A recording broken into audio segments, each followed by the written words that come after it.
Колись давно серед зелених пагорбів Ханаану жив юнак на ім'я Йосип, син Якова. Народився приблизно в 1914 до 1900 років до нашої ери. У нього було 11 братів: Рувим, Симеон, Левій, Юда, Ісахар, Завулон, Дан, Нефталим, Гад, Ашер і Веніамін. Він був не просто одним із синів Якова, він був його улюбленцем. Цей хлопець носив особливу одежу, барвисту, шиту з любов'ю, мовби голосно промовляла «Я бажаний, я вибраний».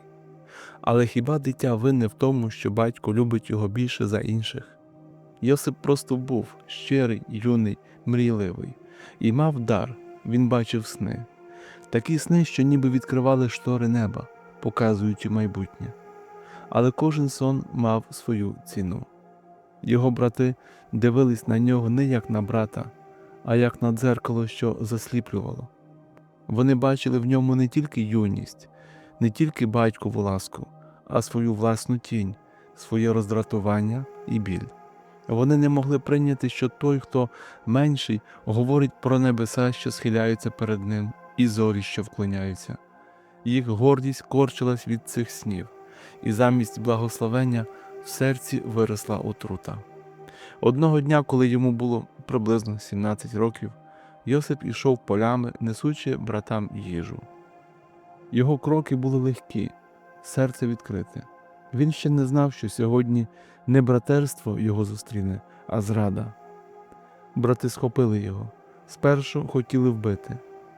Реувен, найстарший, умовив не лити крові. Його кинули в яму, темну, глуху, без дна надії. А потім ніби торгували каменем, продали свого брата мандрівникам ізмаїлітянам за 20 срібняків, за ціну раба. Усе життя Йосипа в один момент зламалося. Він дивився на братів, а вони відвертались. Він кликав, а вони мовчали. Колись його сни були яскравими, тепер світ став темнішим, ніж будь-коли. Він ішов у кайданах, у пилюці, крізь пустелю. Раб. Ішов мовчки. Можливо, він плакав, але Біблія мовчить, бо часом найбільший біль мовчазний. Він ішов у кайданах, але всередині ще жевріло світло.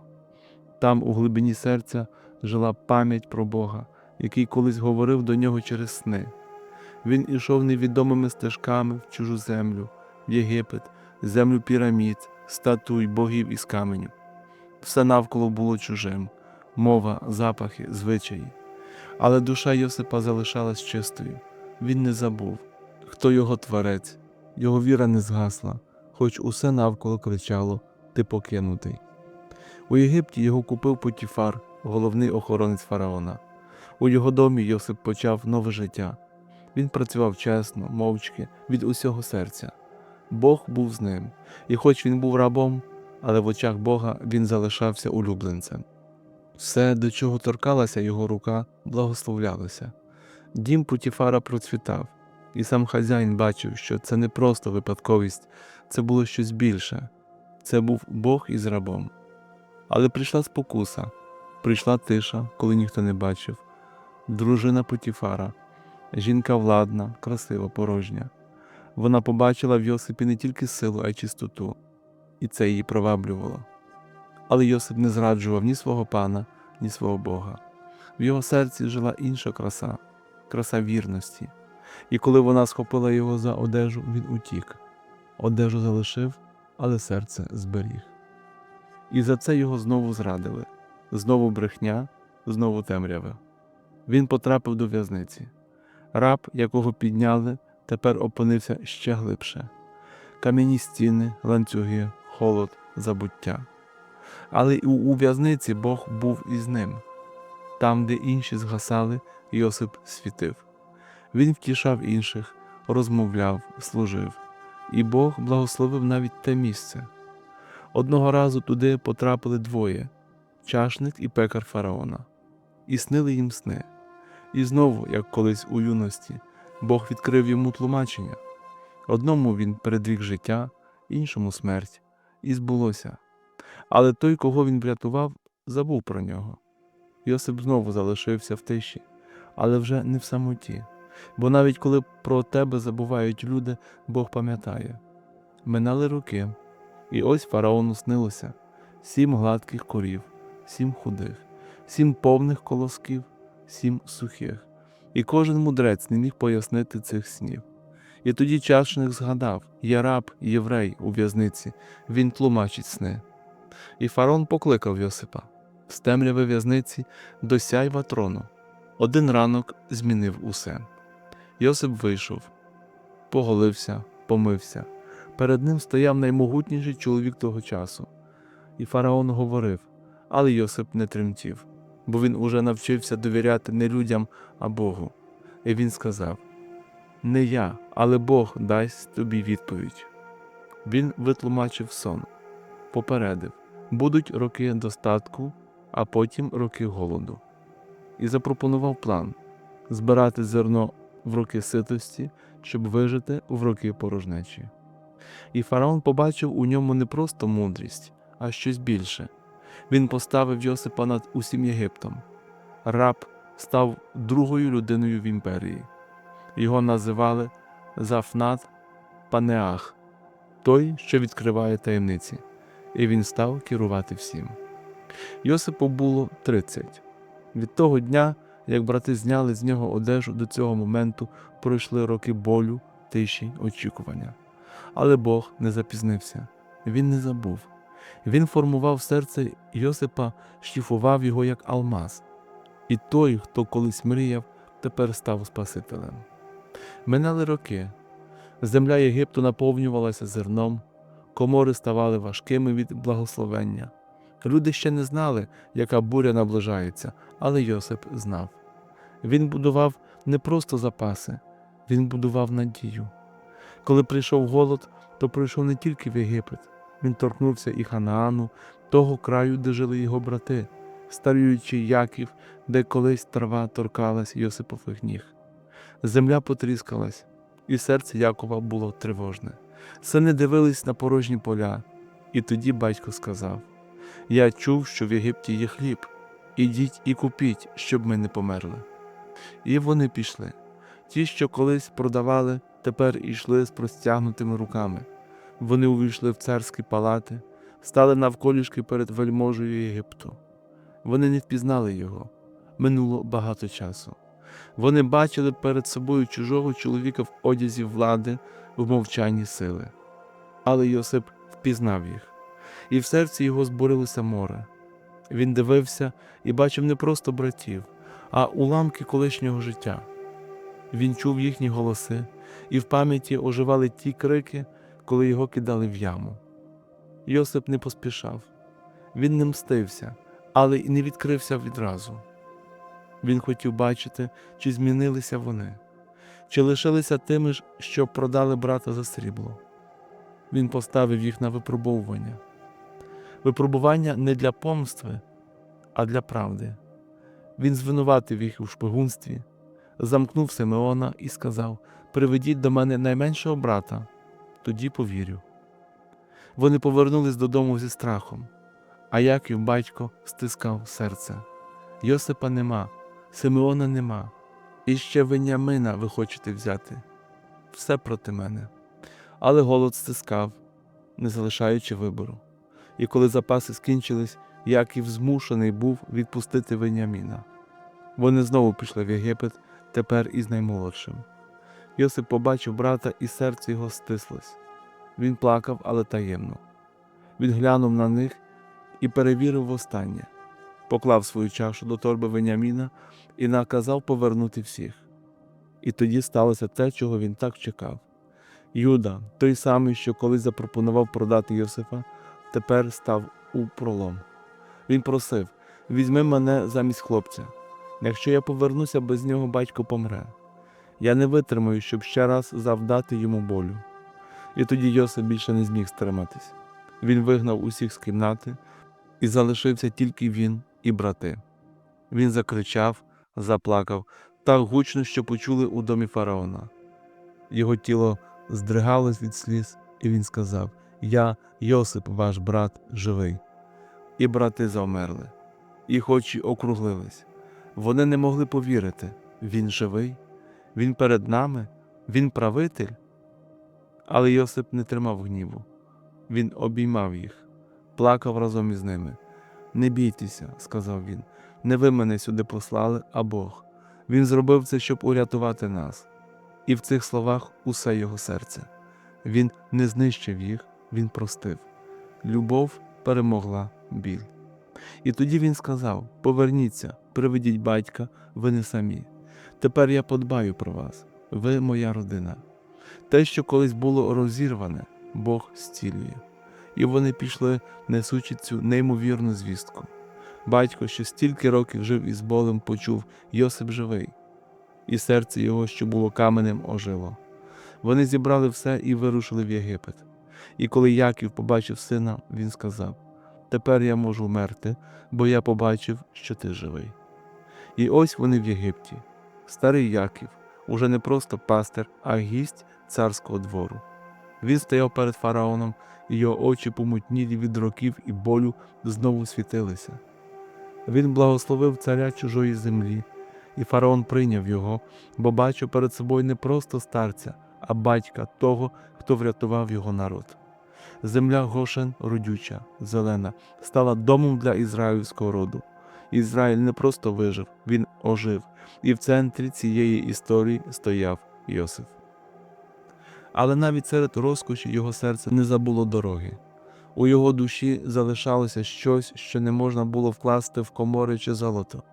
Він пам'ятав яму, пам'ятав кайдани, і найбільше він пам'ятав Бога, який провів його через усе це. Він був другим після фараона, але не забув, хто є перший. Кожне своє рішення він будував на вірності не царю, а тому, хто вище за царів. Минали роки, батько старів, і настав час, коли Йосип, що колись так тужив за ним, мав провести його востаннє.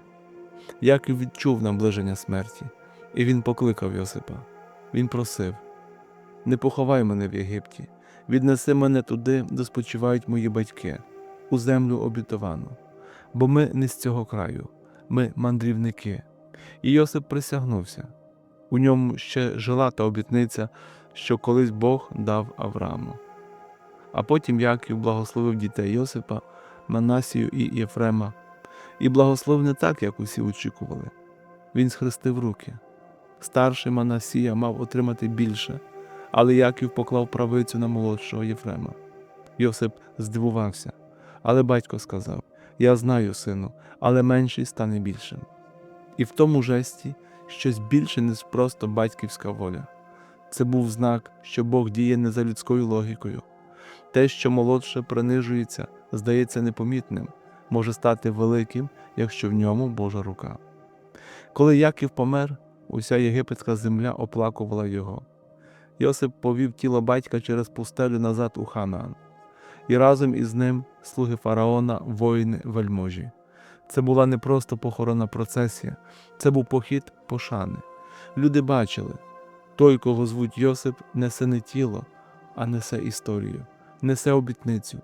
Він ховав не тільки батька, він закопував свій біль і ще глибше утверджувався в довірі до Бога. Коли вони повернулись до Єгипту, щось змінилось у серцях братів.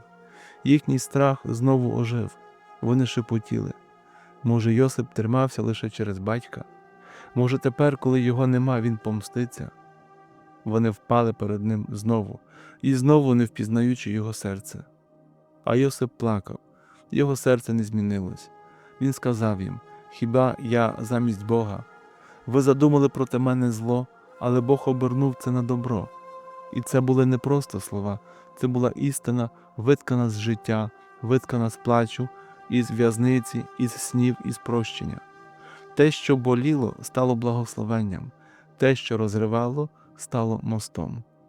Він обіймав своїх братів, і хоч колись вони його відштовхнули, сьогодні він обирав прийняти. І саме тому його історія така велика, не тому, що він став вельможею, а тому, що вмістив біль і не озлобився. Пройшов зраду і не став жорстоким, пройшов смерть і обрав любов. Життя поверталось у своє русло. В Гошені лунав сміх дітей, росло зерно, люди працювали, молились, кохали.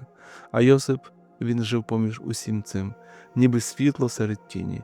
Хоч мав владу, не загордився, хоч мав силу, не пригнічував, хоч пройшов біль, не зробився гірким. Його серце залишалося м'яким, як серце того юнака, що колись біг полями до братів із кошиком хліба з надією, з любов'ю, з вразливістю. Тільки тепер це серце було глибшим, зраненим і в тому ж зціленим. Йосип багато працював, але навіть у своїх обов'язках він не забував про Бога. Він не поклонявся золотим статуям, не молився фараону. Його молитва була тиха, як дихання, як подяка, що живе в очах. Його погляд спокійний, але з тією глибиною, яку може дати тільки той, хто пережив розбите життя і побачив, як Бог знову склеює уламки. Брати стали ближчими. Їх страх танув, як сніг під весняним сонцем. Вони дивились на Йосипа і вчились від нього. Він не говорив багато, але його прощення було гучнішим за крики. Його доброта яснішою за промови. І саме тому навколо нього все розквітало. Люди, що були поруч, наче вчилися знову довіряти. Бо той, хто пережив стільки, не міг би стати жорстоким, але став ніжним. І це зворушувало більше, ніж будь-яка сила. Минали роки. Вже і діти Йосипа виростали. Манасія – первісток, чиє саме ім'я означало «Бог дав мені забути біль». Єфрем – другий, ім'я якого значило «Бог зробив мене плідним у землі страждання». Навіть у своїх синах Йосип залишив пам'ять не про образу, а про зцілення, не про рабство, а про плідність. І в тому була мудрість – не стерти минуле, а дозволити Богу переписати його значення. Йосип частенько сідав у тиші вечора, дивився на небо, на зорі і згадував сни, ті перші, коли ще був хлопцем. Сни, що колись викликали гнів у братів, тепер здійснилися. Але не так, як він уявляв. Тоді він бачив одне, тепер побачив братів, які схиляються не зі страху, а з покорою серця. Він бачив поклоніння не примусове, а зцілене. Те, що пророкувалось у снах, було правдою, але не про владу, а про порятунок. Не про зверхність, а про благодать. Іноді Йосип думав про матір, Рахиль, та, що померла дорогою. Він пам'ятав її усмішку, її очі, її голос, як вона співала над ним, як вона шила йому одежу. Вона не побачила, ким він став, не дожила, але Йосип знав, вона би пишалась. І десь у молитві він шепотів: «Мамо, я пам'ятаю, я не забув тебе». І ті спогади тримали його коріння, не давали забути, хто він є. Він також часто згадував ту яму, місце, де була темрява, безвихід, але тепер він дивився на неї не як на ганьбу, а як на джерело. Бо саме звідти Бог почав виводити його.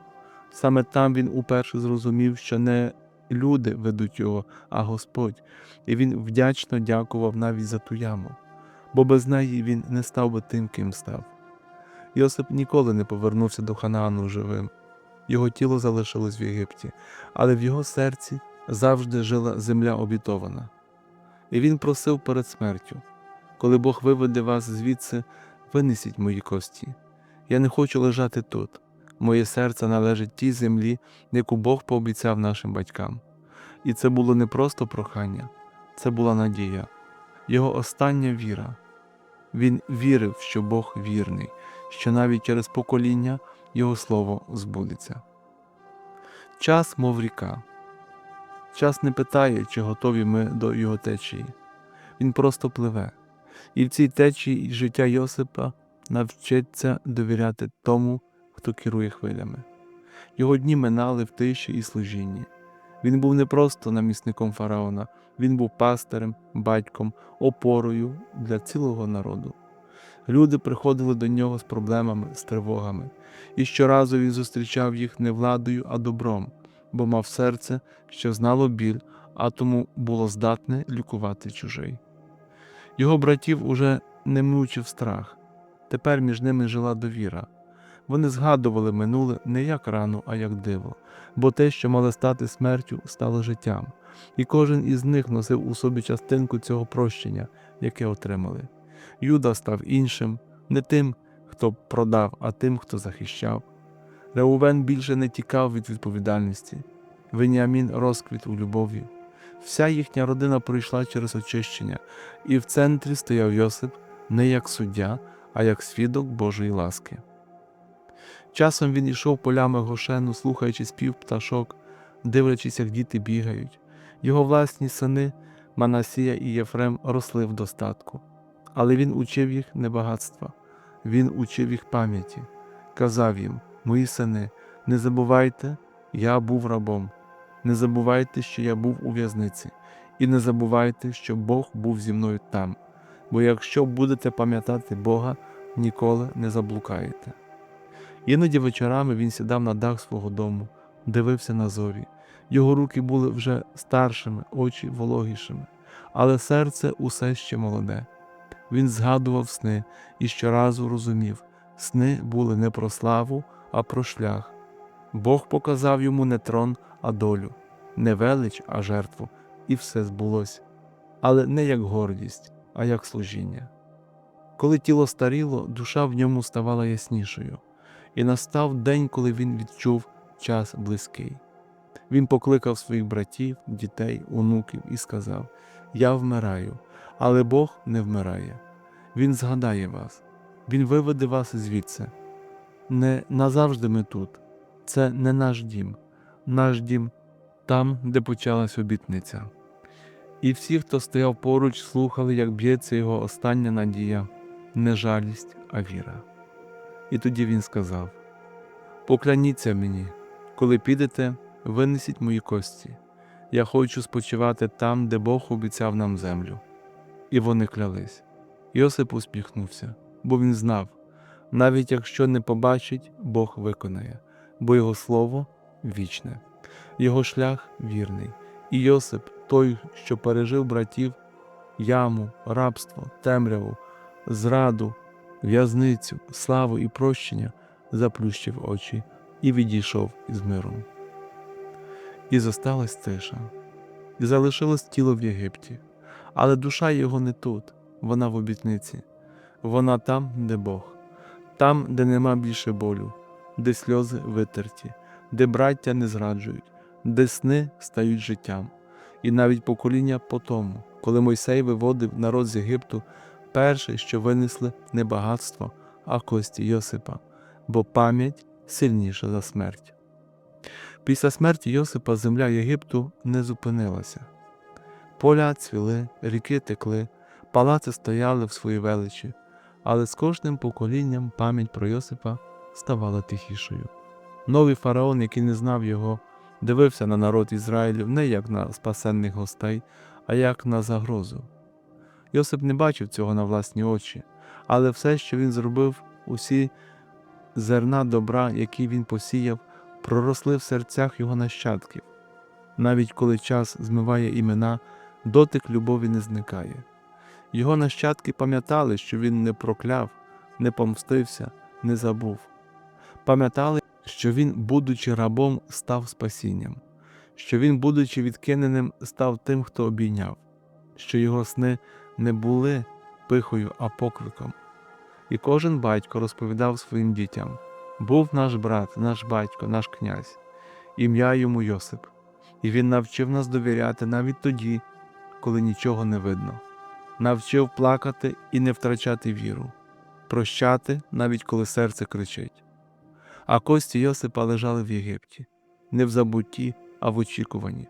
Це не було забуте тіло, це була обітниця, загорнена в тканину. Кожен, хто проходив повз, міг сказати: «Ось Йосип, той, хто вірив навіть перед смертю, той, хто не зневірився в ямі, не зламався в рабстві, не згордився у владі, не озлобився в прощенні. Він наш приклад, наш дороговсказ». Буває, що люди йдуть, минають роки, минає пам'ять, але є такі душі, що залишають світло. Йосип один із них. Не тому, що керував Єгиптом, а тому, що керував собою. Він переміг себе, свій біль, своє право на гнів, свою людську слабкість, і саме тому став великим. Його велич була в його серці, не в тромні, а в покорі, не в владі, а в служінні, не в тому, що мав усе, а в тому, що міг усе втратити і залишитися вірним. Йосип вірив у Бога, коли все мовчало. Коли брати зрадили, він вірив. Коли був у темряві, молився. Коли служив чужим, працював чесно. Коли бачив сновидіння інших, тлумачив їх з надією. Коли побачив братів, не підняв меча, а простягнув руку. Коли знову втратив батька, не прокляв долю, а вірив далі. Він був не героєм за один день. Він був героєм у дрібницях, у постійності, у тому, як жив кожен день із Богом. І саме тому Бог підняв його, бо вірність у малому приводить до великого, бо любов, що вибирає прощення, завжди переможе, бо той, хто схиляється перед Богом, одного дня стане опорою для інших. І навіть якщо його зрадили, навіть якщо його кинули, він виявиться сильнішим, бо його сила не від себе, а від нього. Такою була історія Йосипа, але вона не закінчилась його смертю. Вона жила в серцях. Вона жила в надії. І тоді, коли Мойсей повів народ крізь пустелю, серед перших речей, які взяли з собою, були не скарби, були кості Йосипа. Вони несли їх як обітницю, як пам'ять, як доказ. Бог не забуває. Якщо Він дає сон, Він його виконає. Якщо веде через темряву, то не залишить. Якщо кличе, то забезпечить шлях. Після Йосипової смерті настав час тиші. Тиша, в якій голос Йосипа вже не звучав серед народу, але все ще звучав у їхніх серцях. Не залишилось ні слів, ні погляду, ні усмішки, але залишилась сила прикладу. Щодня, коли їхні руки розкладали хліб на стіл, коли їхні матері пестили дітей, коли чоловіки вчили синів тримати слово, у всьому жив Йосип, бо доброта не помирає, вона проростає. І коли нові покоління зростали в Єгипті, в їхній крові текла історія. Вони знали, що вони не єгиптяни, вони були інші. У них була пам'ять, не завжди чітка, не завжди описана, але вона жила в серці. Вони знали, що одного разу хтось із їхніх став великим, і ця велич була не в мечі, а в серці, не в троні, а в прощенні, не в силі, а в служінні. І вони передавали цю пам'ять, мов вогонь, із вуст у уста, із рук у руки. Були ті, хто народився вже після смерті Йосипа. Вони не бачили його, але чули. І чули стільки, що в темноті ночі, коли здавалося, що життя тільки рабство, тільки тягар, тільки каміння під ногами, вони згадували. Був один, кого теж продали, і він не зламався. Значить, і ми можемо, якщо Бог був із ним, то і з нами.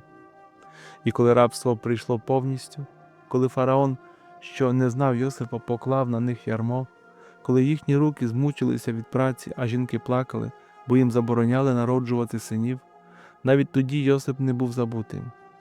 Ім'я його було, мов зерно, що спить у землі, і коли прийде дощ, проросте. І прийшов той день, Мойсей, новий голос, нова надія. Він виростав у палаці, але не забув, хто він. І коли настав день виходу, коли Бог промовив «досить», народ був готовий. Вони вийшли, але не просто як біженці. Вони вийшли з честю, і перше, що винесли – не золото, не посуд. Це не було мертве тіло, це була пам'ять. Це було «Бог не забуває».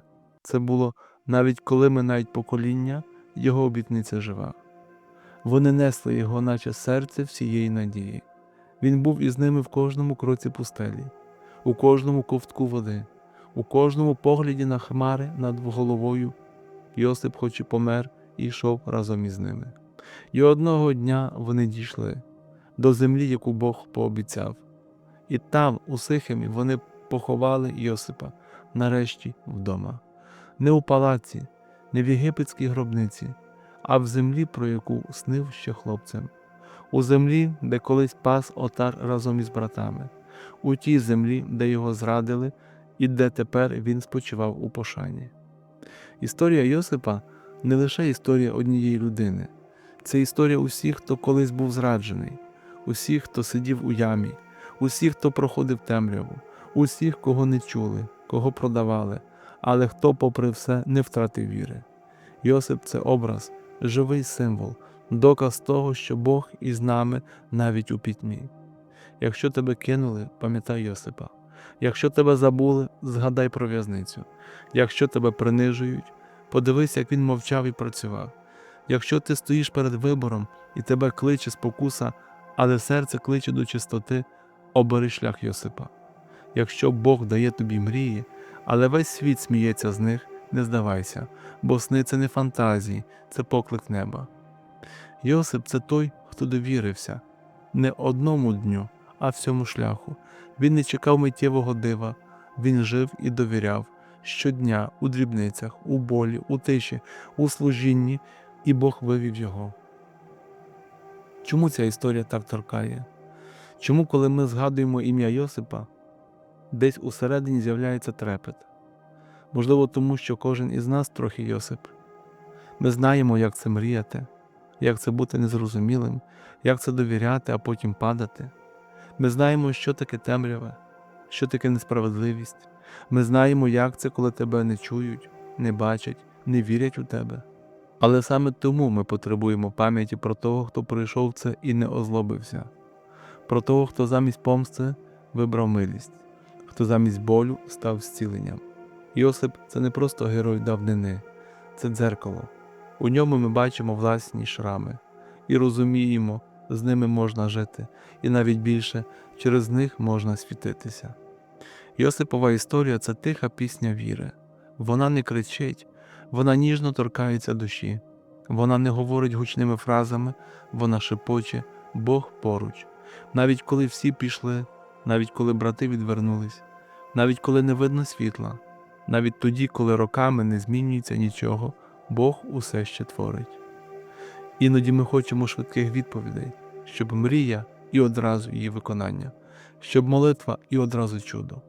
Але Йосип учить інакше. Він чекав не день, не місяць, роки.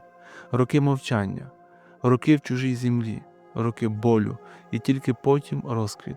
Бо Божий час не наш, але завжди влучний. У Йосипа не забрали тільки одне – його серце. Всі інші забрали його одяг, його свободу, його сім'ю, але ніхто не зміг забрати віру. І саме тому він залишився сильним, він не мстився, бо вірив, не ламав інших, бо знав, що сам був зламаний і зцілений Богом. Його велич у тому, що він не дозволив болю стати його господарем. А коли ми дивимося на свій шлях, нам хочеться плакати. Буває, здається, яма не закінчується, рабство не минає, в'язниці не відкриваються. Але саме тоді варто згадати, Бог не мовчить.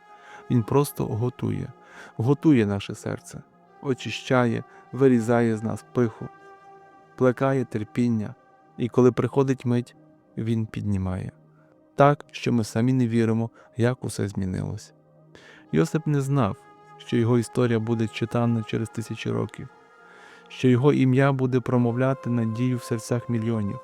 Він просто жив, один день за іншим. І саме в цьому сила. Бо Бог діє через звичайне, через щоденне, через вірність тоді, коли ніхто не бачить. Коли ми любимо попри біль, коли прощаємо попри рани, коли не здаємось попри тишу. Ми стаємо подібними до Йосипа, а значить, подібними до Христа, бо його історія про образ ще більшої. Ісус теж був проданий, теж зраджений, теж плакав у темряві, але Він також вибрав прощення. І так, як Йосип спас свій народ від голоду, Христос спас людство від вічної смерті. Йосип не знав, що живе як тінь майбутнього Месії, але його шлях був пророчим, його милість небесною, його доля благословенням. І сьогодні, коли ми чуємо цю історію, наше серце може знову повірити, що навіть з найтемнішої ями Бог витягує, що навіть найбільша зрада не кінець, що навіть коли нас продають, ми все ще в його плані. Останній подих не завжди буває гучним. Часто він тихий, майже невловимий. Так само було з Йосипом. Він помер, як і жив, без пафосу, але з гідністю. Він не кликав натовпів, не наказував звести гробницю. Його душа просто відпустила тіло і пішла до того, хто був із ним в усьому, у ямі, у рабстві, у славі. Пішла з миром, бо він знав, зробив усе, що мав, і залишив після себе не тільки зерно в коморах, а насіння у серцях. А ті, що залишилися, винесли його кості. Вони не знали, коли саме здійсниться обітниця, але не сумнівались, бо якщо Йосип, пройшовши стільки болю, все ще вірив, як вони можуть не вірити? Його віра була їхнім спадком, його прощення їхнім миром, його шлях їхньою картою. Коли ми згадуємо Йосипа, ми бачимо не лише біблійного героя, ми бачимо дорогу від дому до вигнання, від ярмарку до трону, від сліз до обіймів, від зради до спасіння. І на цій дорозі Бог завжди поруч, не завжди видимий, але завжди присутній. Той, хто мовчить, коли ми кричимо, але діє навіть у тиші. Йосип не заперечував біль, він не вдавав, що все легко, але в кожному ударі долі він робив вибір – або злобитися, або змінитися. І він обрав шлях перетворення. У в'язниці він не проклинав, а служив. Серед язичників не зрікався, а молився. Серед братів, які просили хліба, не тиснув, а простяг руки. Це був не акт слабкості, це була найбільша сила. Бо прощення – це не втрата правди, це її вершина. Йосип не забув, не стер. Він згадав і простив, і саме тому звільнив не тільки себе, а й своїх братів, а разом із ними увесь свій рід. Бо тільки той, хто прощає, стає провідником до справжньої свободи, не зовнішньої, а внутрішньої. Ми всі маємо свої ями, іноді викопані іншими, іноді нашими ж руками. Ми сидимо там у темряві і запитуємо, де Бог? А Він уже поруч, просто мовчить, бо в тиші формується наше серце. І тоді, коли ми здаємося найслабшими, в нас росте сила, та, що не кричить, та, що не панує, та, що витримує і не зникає. Можливо, саме сьогодні хтось із нас у рабстві, не фізичному, а в тиску, в соромі, в травмах. Можливо, ми в'язні обставин. Можливо, ті, кому ми довіряли, нас продали. Можливо, всі сни стали далекими і смішними. Але Йосип каже, не здавайся, те, що сьогодні здається крахом, може виявитися дорогою, бо з Богом навіть рани перетворюються на двері. Його історія – це історія великої тиші і великої слави. Це історія про те, як Бог формує не навколо, а всередині. Не змінює обставини одразу, а шліфує душу. Не дає відповіді швидко, а вкладає глибше розуміння. І коли настає мить, відкриває. І тоді все, що здавалось втраченим, стає знайденим. І все, що колись боліло, починає світити. Йосип навчав нас бачити далі, за межі болю, за межі страху, за межі помсти. Його уроки не вмирають. Вони живуть у кожному серці, яке любить, прощає і вірить. Його життя не вміщується в кілька розділів Біблії. Воно вміщується в кожен наш вибір, у кожну нашу відповідь на зраду, у кожне наше «так» Богу, навіть коли страшно. Бо одного дня Бог підніме нас. Не для того, щоб ми панували, а щоб ми стали відповіддю для інших. Щоб у нашій історії хтось побачив світло, щоб у нашому житті хтось відчув любов, щоб через наш біль хтось отримав зцілення, як це сталося через Йосипа. І тоді ми зрозуміємо, наш шлях – це не про нас, це про Бога, про Його вірність, Його план, Його любов. І в цьому найближча і найбільша сила. Ця історія не просто про чоловіка з минулого. Це історія про тебе, про мене, про кожного з нас. Бо Йосип не був Богом, не ідеалом, не казковим героєм. Він був звичайним юнаком, якого любив батько, якого ненавиділи брати, якого продали. І з цього почався його шлях не з перемог, а з приниження. Скільки таких чоловіків серед нас, які в юності мріяли і були висміяні, які довіряли і були зраджені, яких поламало життя, обставини, свої ж близькі, які мовчки несуть тягар, не маючи кому виговоритись. Йосип – це наш брат. Він знає, як це – бути непочутим, залишеним, відданим. Він був рабом, був в'язнем, був чужим в чужій землі. Але він не зламався, не став жорстоким, не перетворив свій біль на зброю. І ось тут головний урок. Бо що найчастіше робить чоловік, коли його ранять? Зачиняється, стає грубим, тисне, бо сам відчув тиск. А Йосип не такий. Він став сильнішим, але не жорстокішим, і ця сила справжня. Сьогодні чоловіки втомлюються від війни, від постійної внутрішньої боротьби. Бути мужнім і залишатись людяним, захищати і не виснажитись, тримати сім'ю, дітей, роботу, церкву, державу, все на плечах, і мовчати, бо мужик ж не плаче, бо треба терпіти. Але в цьому мовчанні хтось ламається, а хтось знаходить шлях. Йосип не бігав за визнанням, він не просив слави, просто робив те, що треба, і робив добре. Чоловік не той, хто кричить про свою силу, а той, хто день за днем виконує свою працю, навіть коли ніхто не дякує. Йосип чесно служив навіть у рабстві, а потім і у в'язниці, бо сила – це не статус, це внутрішнє ядро, стабільність, вірність, мудрість. А коли прийшла слава, він не втратив обличчя. Справжній чоловік залишається собою навіть коли має владу, не принижує, не глузує, бо пам'ятає, ким був. Йосип, ставши другим після фараона, міг би знищити братів, але простив. І це справжнє чоловіче серце, бо прощення – не слабкість, це вища форма сили. Сила того, хто вміє віддати, а не тільки забрати, хто вміє зцілювати, а не тільки мстити. Йосип зберіг гідність там, де інші втрачали себе.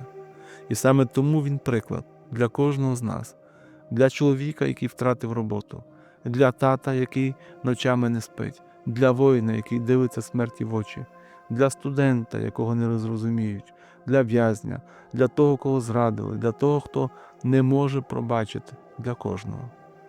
Бо у Йосипі наш образ чоловіка, що падав, але вставав. Як? Бо мав Бога. Не на устах, а у серці. Не релігію, а відносини. Він не кликав Бога лише тоді, коли було погано. Бог був із ним завжди, і в ямі, і в домі, і в темниці, і на троні. І сьогодні Бог говорить до чоловіків: «Я знаю твій шлях, я бачив твої ночі, я чув твої сльози, навіть ті, які ти не пускав. Я був із Йосипом, я є із тобою». Йосип нагадує, справжній чоловік – це не ідеальний, а той, що йде, не тікає, не зупиняється. Іде, коли важко, іде, коли темно, іде, коли ніхто не підтримує, бо знає, хтось його веде Бог. І коли приходить день, Бог підіймає, не для слави, а для служіння. І чоловік стає тим, ким був покликаний бути. Не просто главою дому, а стіною. Не просто працюючим, а гідним. Не просто воїном, а сином Божим. Ти, Йосип, ти той, кого зрадили, але хто вибирає прощення. Ти той, кого викинули в яму, але хто не здався. Ти чоловік Божий, і це найбільше покликання.